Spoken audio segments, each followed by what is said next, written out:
après le bac, et j'arrive en Sorbonne.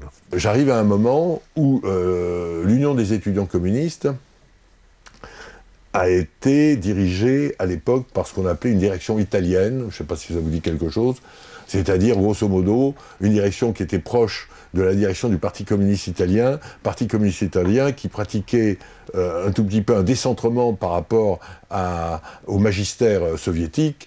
Le bureau national de l'UEC avait échappé à l'orthodoxie du comité central et du bureau politique du Parti communiste français. Et il y avait une direction qui, d'une certaine manière, était en train d'instaurer à l'intérieur de l'Union des étudiants communistes une forme de démocratie qui fait que tout d'un coup s'est retrouvé en gésine dans l'Union des étudiants communistes tout ce qui allait être après les groupuscules, les groupes gauchistes qui allaient se créer en 66, 67 et après. Pour un jeune homme de 17-18 ans qui arrivait en fac et qui adhérait à l'Union des étudiants communistes, c'était absolument un bonheur extatique, quoi. Il y avait des gens qui étaient les futurs pro-chinois, qui étaient là. Il y avait les lambertistes, qui étaient à l'Union des étudiants communistes, pour faire de l'entrisme ou je ne sais pas. Il y avait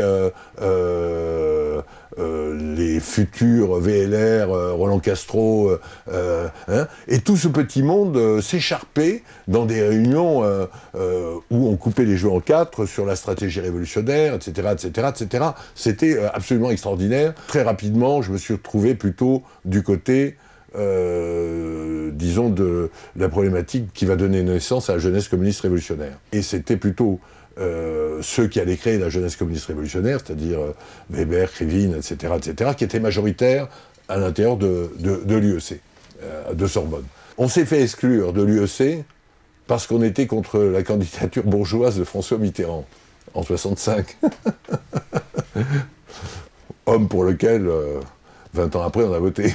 Et puis ensuite, il y a eu une reprise en main à l'intérieur de l'UEC par le Parti communiste, qui ne pouvait pas supporter que c'était un abcès de fixation, qui allait peut-être se répandre à l'intérieur du Parti communiste. Et là, tout d'un coup, ils ont tapé fortement, sous la direction de Hermier, qui était devenu le secrétaire général, après la direction italienne qui a été débarquée, qui est devenu secrétaire général de l'UEC, et sous la houlette de Roland Leroy, qui a fait le ménage.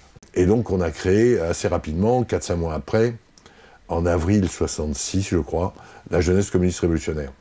Donc on crée le JCML, les lambertistes étaient regroupés dans une organisation qui s'appelait la JS, la FAIR, Fédération des étudiants révolutionnaires, et la JS après.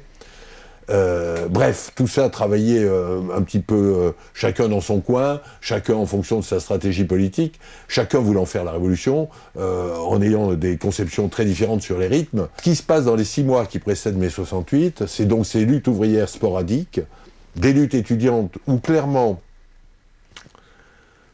je le dis parce que j'étais un peu au cœur de ça, il y avait une décision d'aller à l'affrontement.